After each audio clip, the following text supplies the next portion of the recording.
नमस्कार, मी हेमलता काकडे. आपल्या easy to learn English या सत्रात आपल्या सर्वांचं स्वागत आहे.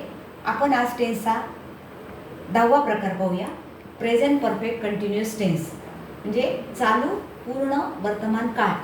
तर हा काळ मराठीतून कधी वापरायचा हे आपण पहिल्यांदा पाहू. एखादी कृती जर पूर्वी सुरू झालेली आहे व वर्तमान काळात तीच कृती चालू आहे हे जेव्हा दाखवायचं असतं त्यावेळेला चालू पूर्ण वर्तमान काळाचा वापर करतात.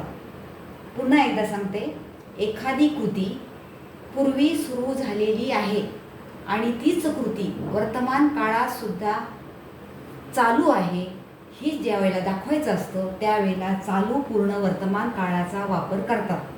आता हे खाली उदाहरण झालं, आय हॅव बीन लर्निंग. आता क्रिया कोणती आहे? लर्निंगची. माझी लर्निंगची क्रिया पूर्वी पण काही झालेली आहे आणि सध्या पण चालू आहे. म्हणजे पूर्वी एकदमच आत्ताच सुरू झालं असं नाही. पूर्वी पण काही माझं शिक्षण किंवा मी शिकण्याची क्रिया माझी चालूच होती आणि आत्तासुद्धा माझी क्रिया ती चालूच आहे हे जेव्हा दाखवायचं असतं त्यावेळेला चालू पूर्ण वर्तमान काळाचा वापर करतात. आता याचं कन्स्ट्रक्शन कसं? तर आय झाला subject plus have plus been plus verb. आपण वर्बचं बी म्हणूया आणि प्लस ING झालं. Subject plus have plus been plus verb plus ING. आपण मराठीतून पाहिलंच आहे की कधी काय वापरतात तो. आता दुसरं उदाहरण पाहूया.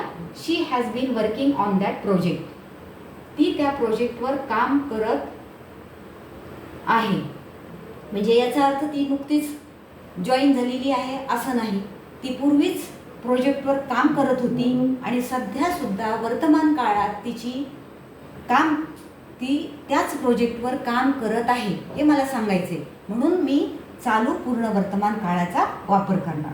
इथं शी म्हणजे काय झालं? सब्जेक्ट झालं plus has plus been plus verb plus ING आणि काय असेल? ऑब्जेक्ट. परत आय हॅव बीन टीचिंग.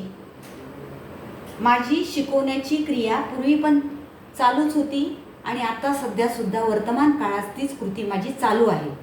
त्यावेळेला मी काय म्हटलं? I have been teaching.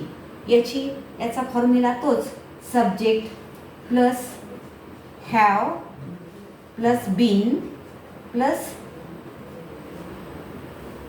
Verb आणि प्लस क्रियापदाला ING लागतो म्हणून आपण प्लस ING घेऊ. अशी ही म्हटलं तर एकदम हा सोपाही प्रकार आहे. फक्त याचा फॉर्म्युला लक्षात ठेवायचा आणि मराठीतून नीट समजून घ्यायचं. ते तुमच्या कधीही चुका होणार नाही.